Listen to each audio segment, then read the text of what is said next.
Praise the lord. ఈ రోజు దేవుని వాక్యము, వాగ్దాన భూమిని ఇచ్చే దేవుడు, మీరు అడుగుపెట్టు ప్రతి స్థలమును మీకిచ్చుచున్నాను.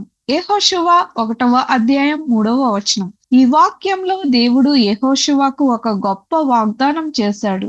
ఇశ్రాయేలీలు అడుగుపెట్టే ప్రతి స్థలాన్ని వారికి ఇస్తానని దేవుడు చెప్పాడు. ఇది దేవుని విశ్వాసాన్ని మరియు ఆయన వాగ్దానాలను చూపిస్తుంది. కానీ ఒక ముఖ్యమైన విషయం ఉంది. వారు ముందుకు అడుగు వేయాలి.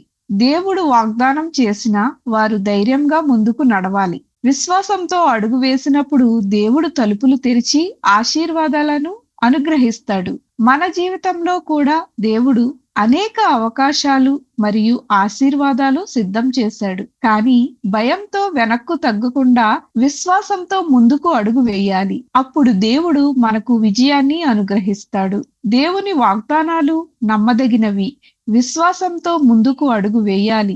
దేవుడు మనకు ఆశీర్వాదమైన మార్గాలను సిద్ధం చేస్తాడు. ప్రార్థన. ప్రభువైన యేసు, నీ వాగ్దానాలపై విశ్వాసంతో ముందుకు నడిచే ధైర్యాన్ని మాకు దయచేసి భయాన్ని తొలగించి నీ మార్గంలో అడుగు వేయినట్లు మమ్మును నడిపించుమని యేసు నామంలో అడుగుచున్నాము తండ్రి.